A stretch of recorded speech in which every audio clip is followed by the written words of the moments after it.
Have you ever, set a dinner table, adjusted the napkins, maybe moved a fork a quarter of an inch to the left, and then you step back and think, well, there, that looks right. Yeah, like you're just doing a minor household chore or something. Exactly. Or, maybe you're picking out a new door frame at the hardware store, and you reject 3 of them just because the proportions feel, I don't know, slightly off. Right, but we rarely label those moments as profound. No, never. Usually when we think about the concept of beauty, there's this expectation of grandiosity. Mm. You picture yourself standing in a hushed museum, staring at a priceless Renaissance painting. Well, a guide whispers about brushstrokes, yeah. Right. We treat beauty as something set apart, something elevated, rare, and honestly, a little intimidating. It gets put on a pedestal. It becomes entirely disconnected from our daily lives. But, if we dive into the ideas of philosopher Roger Scruton. Oh, specifically his work on beauty. Right. If we look at that grand museum concept gets completely dismantled. We enter a philosophical landscape where, setting your dinner table properly is just as crucial an act of finding beauty as painting a masterpiece. It's a total reframing of how we interact with the world. Completely. And that is the mission for our deep dive today. Because for someone like you, the listener, who is constantly absorbing information and trying to make sense of the world, the concept of beauty usually feels, well, way too subjective, right? Or too abstract to pin down. Mm-hmm. The cliche is that it's purely in the eye of the beholder. Yeah, but Scruton argues that beauty isn't just a matter of preference or some biological trick. It is a fundamental part of how rational human beings make sense of reality. Okay, let's unpack this. We have to start with how we actually form a judgment about beauty, because there is a paradox here that has puzzled thinkers for centuries. To understand the paradox, we really have to look at what philosophers consider the basic platitudes of beauty. Platitudes meaning, universally agreed upon truths. Exactly. So first, beauty pleases us.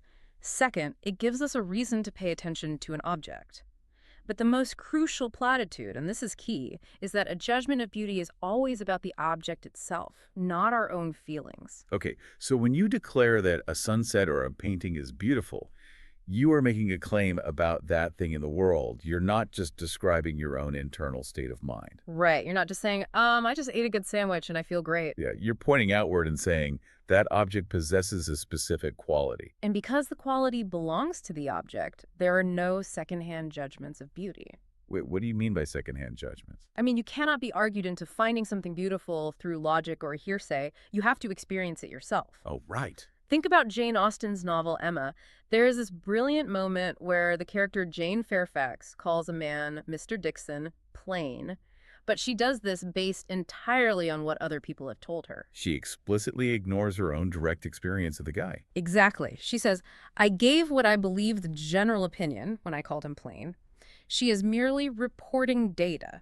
Because her own perception isn't engaged, she isn't making an aesthetic judgment. Precisely. Let me try an analogy to see if I'm tracking the mechanics of this, because the idea of wanting something for its own sake comes up a lot here. Yeah, go ahead. Okay, so if I'm sweating from a run and I'm thirsty, I want a glass of water.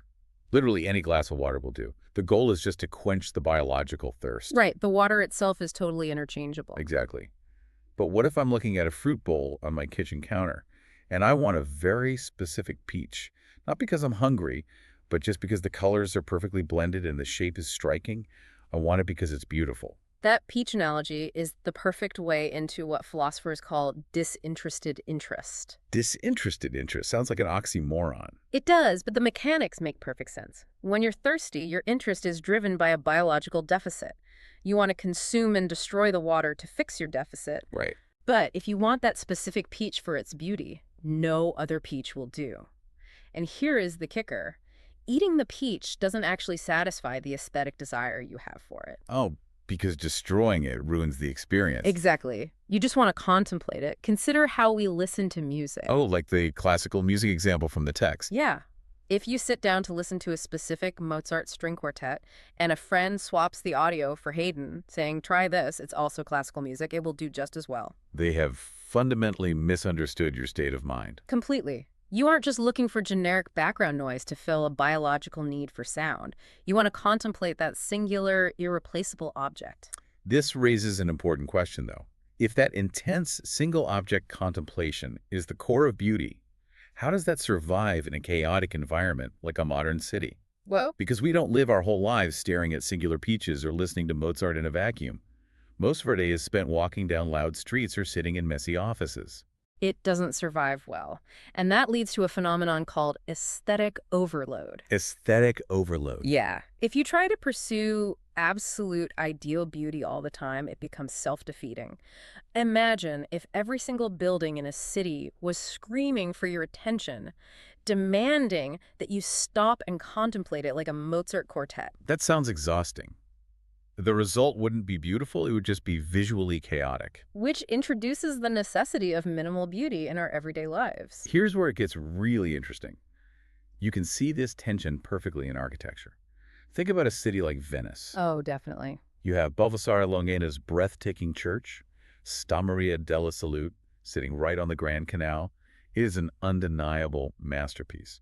But the reason it works so perfectly, the reason you can actually absorb its beauty, is that it's surrounded by modest, humble buildings that don't compete with it. Right. They politely sit in the background. Exactly. Then, look at St. Paul's Cathedral in London. It's a gorgeous historic building, but its aesthetic impact is constantly being ruined by these arrogant, cast concrete office blocks that have been built all around it. Just jostling for attention and clashing with its proportions. Yeah. The humble buildings in Venice are practicing good manners. They are creating a soothing, harmonious context. And this is the essence of everyday aesthetic judgment. It isn't always about creating a masterpiece. Often it's about fitting in gracefully. Makes sense. Consider a carpenter fitting a door frame into a house. They aren't just making sure a human body can physically fit through the hole in the wall. Right, if that were the only goal, any rough-hewn hole would do. Exactly. The carpenter steps back, looks at the proportions of the room, and adjusts the trim. Why? Because of what we call redundancies. Okay, I'm not sure I follow the leap there. How does adjusting a piece of wood solve a redundancy? Think about an animal, like a horse in a field. If a horse needs to get out of the field, it just jumps the fence. The goal is purely functional. Human beings have functional goals too, like building a door to enter a room. But unlike the horse, we have infinite ways to achieve that goal. We could make the door round, square, tall, short, painted red, or carved from oak. Right, so that infinite array of choices is a redundancy. Exactly. We have more options than we need just to solve the functional problem. Aesthetic judgment is the tool we use to close those redundancies. We use our sense of beauty to choose the option that creates fittingness. Fittingness. Yeah, the philosopher Immanuel Kant argued that when we make these aesthetic choices, whether it's proportions in carpentry, how we lay a dinner table, or how we dress for a party, we are acting as suitors for agreement. Suitors for agreement. I like that. We are using style to signal to others, trying to build a shared home and communicate that we belong together in a rational community. Yeah. So tidying your desk or laying out napkins isn't just a chore. It's a social and philosophical signal of belonging. I love that framework. But, and this is a big but, if everyday beauty is all about fitting gracefully into a shared social world, I have to ask about something completely disruptive. It's that. What about the intense, sometimes life-altering power of human physical attraction? That doesn't feel like polite fittingness. It feels like a biological override. Yeah, it's the most highly charged aspect of aesthetics, for sure. When we look at human beauty, we have to confront the claims of evolutionary psychology. Right. Prominent thinkers often argue that our sense of beauty is just an evolutionary trick. They compare human attraction to a peacock displaying its tail. The argument being that a symmetrical face or a certain body type is merely a biological indicator of reproductive fitness. Right, and our feeling of beauty is just our selfish genes pushing us to pass themselves on. I mean, I struggle with completely dismissing that evolutionary argument. If we look at the animal kingdom, attraction is undeniably a trick to guarantee mating. Why wouldn't a beautiful, symmetrical human face just be biology's way of manipulating us? It's a fair question. How is our response to it genuinely different from a purely animal urge? Well, the evolutionary view isn't necessarily wrong about the biological utility, but it completely misses the specific mechanics of the aesthetic experience. Okay. To answer your question, we have to look at Plato's concept of eros. Animal urges like hunger or the drive to mate are interchangeable. If an animal is driven to reproduce, any suitable mate will satisfy the biological urge. But human desire, specifically erotic love sparked by beauty, targets the individual. Oh, like wanting the specific peach, not just the water. Precisely. It targets the individual as an irreplaceable conscious entity. Think about the difference between how a surgeon looks at a human mouth and how a lover looks at it. Oh, wow. Yeah. A surgeon, treating an ailment, sees the mouth purely as a functional aperture. It's just a biological hole for breathing and consuming calories. Right. But a lover, looking at that same mouth, doesn't see an aperture. A lover sees the window of the soul. It is the physical embodiment of a free, conscious person. So the surgeon sees the biology, but the lover sees the person in the biology. That changes the entire dynamic. It really does. And this naturally connects to the concept of the beautiful soul. Think about the reverence people held for Mother Teresa. Right. Her beauty wasn't about evolutionary fitness or reproductive symmetry. It was about her moral presence shining through her physical form. Human beauty elevates the body to something sacred. We treat the embodied person as something untouchable and revered. Which is actually why obscenity disgusts us, right? Exactly. Obscenity eclipses the soul and puts the body on display purely as meat, as a functional instrument. It ruins the delicate balance of embodiment. That makes total sense. It is also why the pure beauty of a child, or the virginity depicted in Renaissance paintings of the Holy Virgin, commands a protective reverence from us. It points to a realm entirely above basic appetite or consumption. Okay, so human beauty forces us to recognize the soul behind the physical form. But everything we've talked about so far involves things we are deeply entangled with, Human design, human society, human bodies. Right. What happens when we step completely out of that ecosystem? When we look at a world that doesn't need us at all, that has no human soul behind it? I'm talking about the raw, natural world. The contemplation of nature shifts the paradigm entirely. In the 18th century, philosophers believed that natural beauty was the ultimate, universal exercise of our taste. Because nature has no human history. Exactly. And because it wasn't built for our convenience, they argued that judging its beauty is something all humans, regardless of their culture, can do equally. But there is a really sharp Marxist critique of that 18th century view. Oh, definitely. The critique essentially asks, isn't this idea of a wealthy gentleman standing back and gazing disinterestedly at a rolling landscape just a piece of bourgeois ideology? Isn't it just a convenient way for the upper class to treat nature as a pretty painting so they can completely ignore the harsh economic realities of the impoverished workers who are actually breaking their backs farming that land? It's a critique that sounds devastating at first until you look at human history globally. How so? Well, the contemplative appreciation of nature is not some capitalist European invention designed to ignore workers. It is a demonstrable human universal. You find this exact same disinterested awe in ancient Chinese tapestries, or in the 17th century haiku poetry of Basho in Japan. Right. Appreciating natural beauty isn't an ideological trip to exploit labor. Right. It is a transfiguring moment where we feel, deeply and mysteriously, that this chaotic world is somehow a fitting home for us. And we reframe nature changes how we experience that feeling. Think about holding a perfectly formed flower or observing a brightly colored bird. It has clear boundaries. It's like a jewel. You can hold it, turn it over, admire its internal perfection, but you contrast that with standing on a hill and staring at an expansive landscape. Right, a landscape doesn't have a frame, it just leaks out over the horizon in every direction. Exactly. If we connect this to the bigger picture, that visual distinction aligns perfectly with the philosophers Edmund Burke and Immanuel Kant.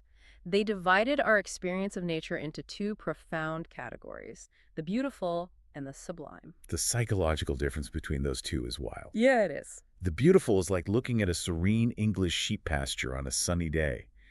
It's harmonious, it's scaled to human beings, and it prompts feelings of comfort, love, and safety. Exactly. But the sublime is the total opposite. The sublime is standing on the edge of a terrifying alpine gorge, or looking up at the endless freezing expanse of the starry sky on a pitch-black night. It doesn't comfort you. It overwhelms your senses. Right, it prompts awe, even a primal fear. And it brings a sudden, sharp realization of our own frailty and smallness in the universe. It's incredible. Both the beautiful and the sublime elevate us, just in different directions. They pull us entirely out of our daily utilitarian grind. Kant described this feeling we get from nature as purposiveness without purpose. I need to pause on that phrase. Purposiveness without purpose. Because it sounds like a riddle. How does that actually work in our brains? Well, Our rational minds are constantly looking for patterns, intentions, and meaning. We look for the purpose behind things. We're wired for it. Exactly. So when we look at a flawlessly intricate snowflake or the terrifying majesty of a mountain range, it looks intensely intentional. It feels like it has a grand design, but there is no human creator we can speak to. There is no practical purpose we can use it for. Oh, I see. Finding that deep pattern in a universe that owes us nothing creates a unique neurological and spiritual aha moment. It shorts out our purely functional thinking and forces us into pure contemplation. Now, if nature gives us this incredible feeling of awe entirely by accident, it makes perfect sense that human beings would eventually try to manufacture that exact feeling on purpose. Which brings us to the conscious creation of meaning art. And this is where the debate over beauty gets highly contentious. Modern relativism has heavily influenced our understanding of art. Oh, yeah. There is a pervasive cultural claim today that anything can be art, and as a direct consequence, nothing is objectively better than anything else. The ultimate inescapable symbol of this is Marcel Duchamp's famous urinal. Oh, of course. Over a century ago, he took a mass-produced, literal plumbing fixture, signed a fake name on it, called it La Fontaine, and placed it in an art exhibition. So what does this all mean? If a urinal is celebrated in textbooks as high art, isn't the whole mechanism of aesthetic judgment we've been talking about just broken? Not broken, just confused by a category error. We have to separate a joke from true beauty. Yeah, when Duchamp submitted the urinal, it was actually a brilliant satirical joke. It subverted the stuffy expectations of the art world at the time. But think about how a joke works mechanically. A joke relies on a temporary subversion of expectations. Right. Once you hear the punchline, the tension is released, the joke is over. You might laugh again, but you don't contemplate the punchline for hours. Okay, that makes sense. Replicating Duchamp's joke endlessly today, like putting unmade beds or a banana duct tape to a wall in galleries, is like a comedian telling the exact same punchline for 80 years. The joke is dead. The joke is absolutely dead. True art is not just a temporary shock or cheap entertainment. It invites sustained, repeatable contemplation. That perfectly explains the distinction between fantasy and imagination.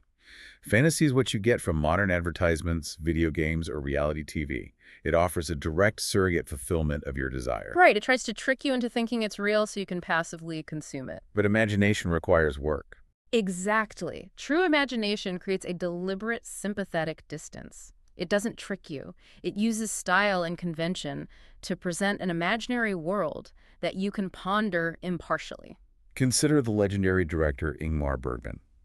His masterpiece film Wild Strawberries was shot in 1957. Color film was widely available and popular. But Bergman deliberately chose to shoot it in black and white. Why? Because he knew that color would create a cheap reality effect. It'd be making it too easy for the audience to just passively watch it like a documentary. Right. By restricting the medium to black and white, every single shadow, every grain of light, and every focused detail has to serve the psychological drama. The artificiality of black and white forces you to engage your imagination. You aren't consuming a fantasy. You are actively interpreting meaning. And this brings us to the ultimate hallmark of artistic beauty, the total inseparability of form and content. What do you mean by that? Think about Vincent van Gogh's famous painting of the yellow chair. If a museum guest asks, what is the core message of this painting? You couldn't just write Van Gogh's thoughts down on a piece of notebook paper and hand it to them. No, obviously not. The meaning is the shape of the chair, the violent, thick application of the paint, the specific radiating shade of yellow. You cannot separate what he is communicating from the physical way he is communicating it. If you took a high-resolution photograph of the exact same wooden chair, it wouldn't mean the same thing.